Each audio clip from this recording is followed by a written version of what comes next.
Day one of spring football practice at Clemson is in the books. We're going to react to it. You know what we want to talk about. We want to talk about Bryant Wesco. We want to talk about Sammy Brown. We want to talk about Ricardo Jones. We want to talk about all the shiny new toys who signed with Clemson back in December. Those super freshmen are here, and the early enrollees are practicing with Clemson. Welcome to Clemson Football Live. I am Brian. I'm glad you're here. If you like what I'm doing, I hope you will subscribe and pass this along to not only Clemson fans. I talk about other football teams because, well, what happens in college football affects our Tigers. I do appreciate it if you'll do that. So, what is more exciting than having a recruit sign with Clemson? You know, like a Sammy Brown. You're sitting there watching this guy. He's there in Jefferson, Georgia. He's, 45 minutes from Athens, if that. You're hoping that the Bulldogs don't swoop in and take this guy. You have Bryant Wesco, who's all the way out there in Texas. You're hoping that the Longhorns, who's having a lot of success, doesn't swoop in and take him away. These guys sign, and you have that moment of relief. The most important thing after that is getting them on campus and seeing them practice for the very first time. Now, if my memory serves me correct, TJ Moore will not be here until the summer. But these early enrollees really, everybody just lines up to watch them. And so I've read all these different reports from yesterday, all the different media outlets around Clemson, all the different reactions, and the easiest one to just talk about right off the bat, and it's kind of a duh factor, Bryant Wesco and Sammy Brown, well, they just, on day one, fulfilled expectation.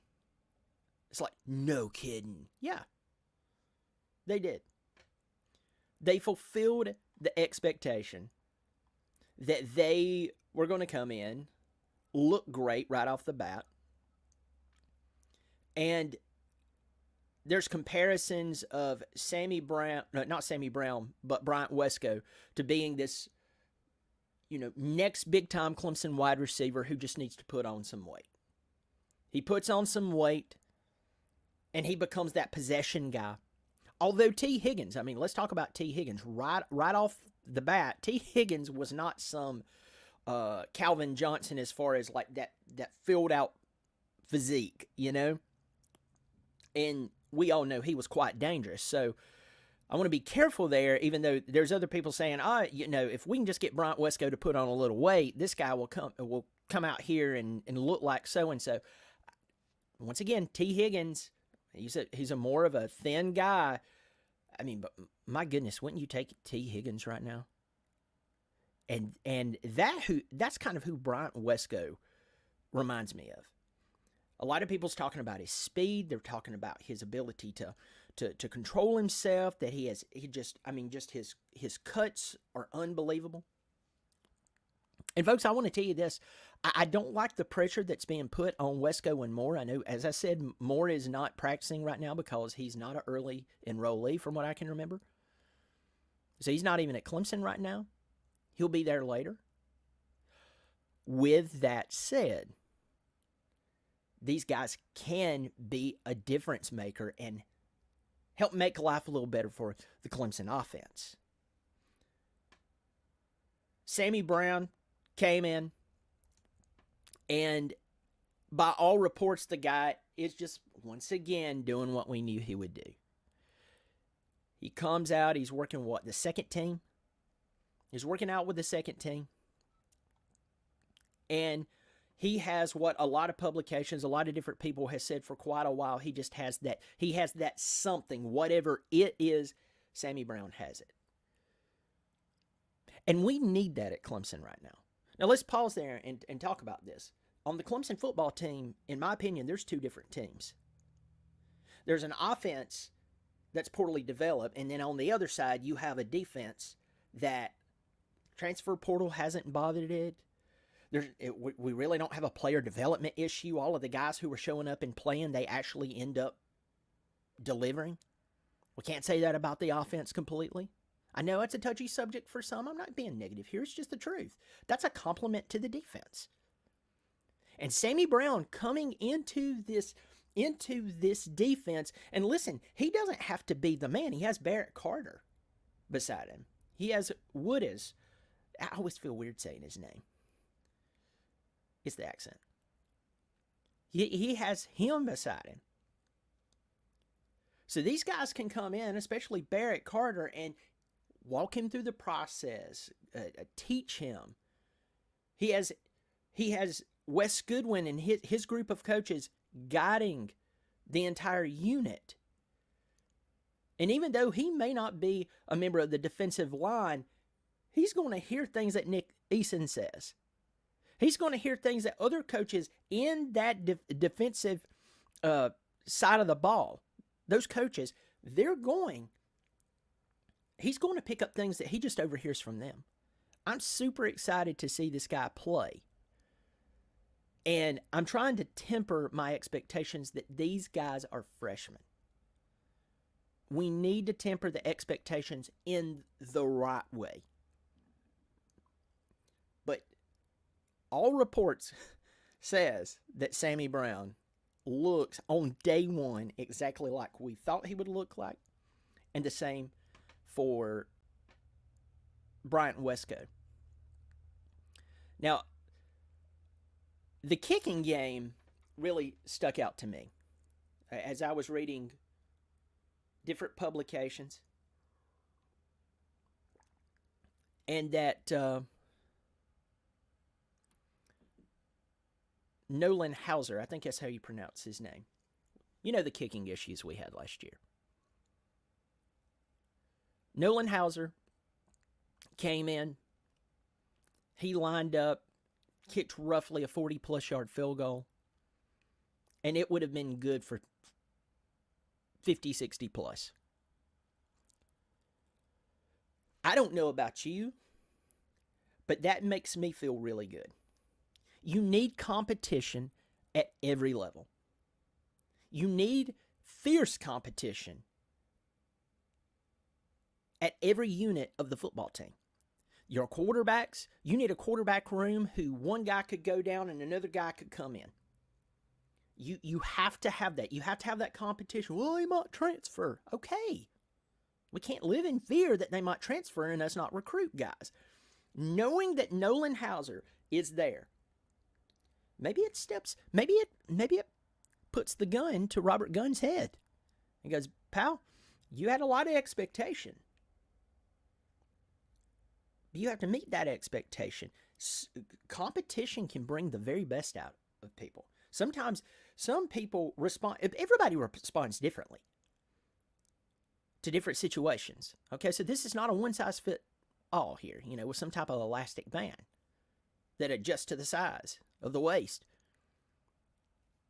But Robert Gunn is being challenged by a guy who he probably hasn't even unpacked his bags good yet at Clemson.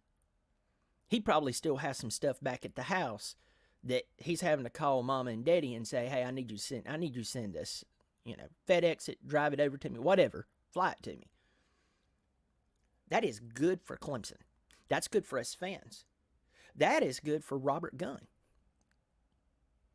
So to hear that he comes right out and he drills this unbelievable field goal, that says a lot to me. That makes me excited that if we get into a game where a field goal can win it or lose it, you have more confidence that somebody is going to jog from the sideline and hit the field goal. So that brings a lot of confidence to the team.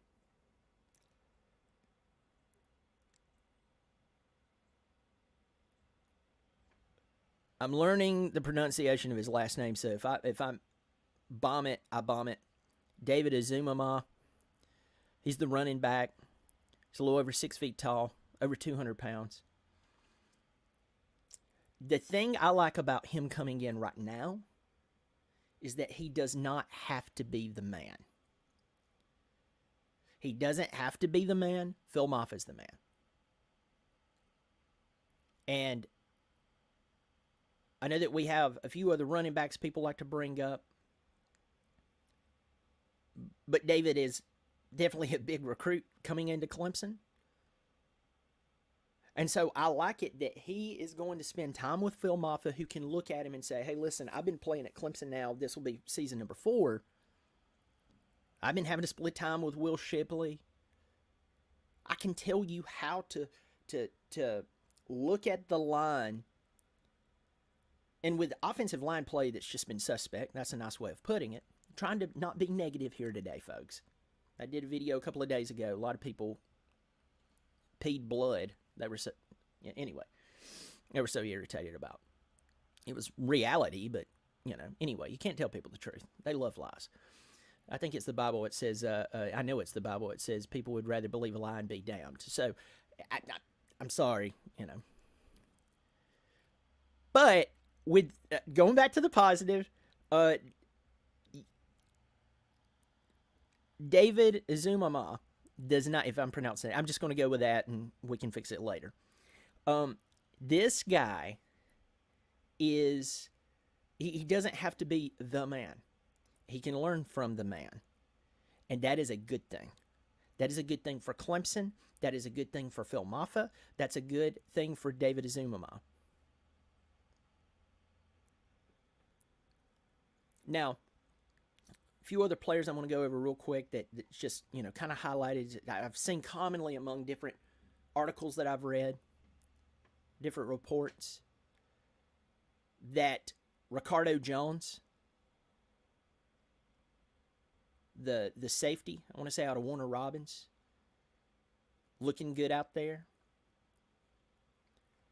And, this guy is, he might be not some monster as far as like weight, but the guy can lay a hit. And we need that at Clemson. We need the defense to continue to be ferocious while the offense is just figuring it out. So it's good to hear that you have him and you have Noah Dixon, who has the speed and the ability to come out and make a difference. You don't need slow safeties, folks. You don't need slow safeties. And to hear that he has the speed and he's bringing it is a big deal, folks. So, good things from day one. That the players who are showing up, here's the synopsis right here. This is a big thing for you and I as Clemson fans. The players who showed up on day one delivered. It's just day one practice. Folks, y'all know, if you watch my channel, you know that people consider me to be one of the most pessimistic. Some of you don't even count me as a Clemson fan because I tell the truth. But if I am stepping back, Mr. Negativity, it's called reality, folks. Try living in it. The world where you have to pay taxes.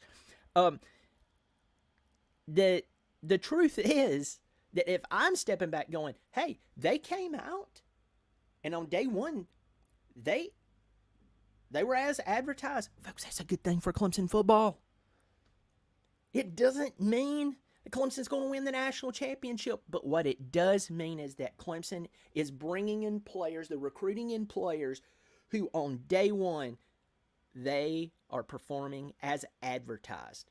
Can you imagine what it's like to have all these players or all these media figures around you at one time with these high expectations of you coming out and doing what they've heard that you're going to do? A lot of people break under that pressure. These young men, these boys, these guys, whatever you want to call them, they didn't. And that is incredible. It's just a good thing. It's a really good thing. I'm going to say hello to a lot of people here. Just joining me, Parker Henderson, who is a member of the Clemson Football Live. Parker, it's good to see you, man. It's good to see you, my friend. How you feeling day one? I feel great. I feel great about the players who has high expectations in day one. They are producing. Day one, they're producing. No shame in telling the truth. Our offense hasn't been elite since the Natty with LSU. I agree with you 100%, DP. The first team O-line group kind of surprised me, but eager to see how that works out. Yeah, that will be interesting to see how it works out. Listen, folks, Matt Luke has got to untrain bad habits. Point blank. And that's the problem with keeping around certain coaches. The longer they're around your team, the deeper and deeper those bad habits that they're teaching or not, or the proper habits that they're not teaching, the farther and farther it gets ingrained into the players. So he's got to untrain these guys. He's got to retrain these guys. And some guys, it's so enveloped in their system, in their mind, their psyche, their reaction time. Folks, I'm sorry, they're not going to be retrained. I feel bad for Gunn. It's incredibly frustrating for an athlete with the brain doesn't cooperate. Some people go through a slump, and hopefully he can come out of it. Folks, thank you so much for joining me again. If you like what I'm doing, I hope you'll subscribe. Hope you'll pass this along. As I said, I talk about other college football teams because guess what? What goes on in the college football world affects Clemson. And it's good to talk about. I like to talk. I love college football. But I hope you'll subscribe. It is free and easy. Folks, this is an exciting time. Before you know it, it will be spring. It will be the spring game. I almost said spring football. It's spring football now. It will be the spring game at Clemson. I know it's a glorified practice, but it's always good to gather at the Valley. Folks, thank you for watching. I look forward to seeing you again. As always, go Tigers.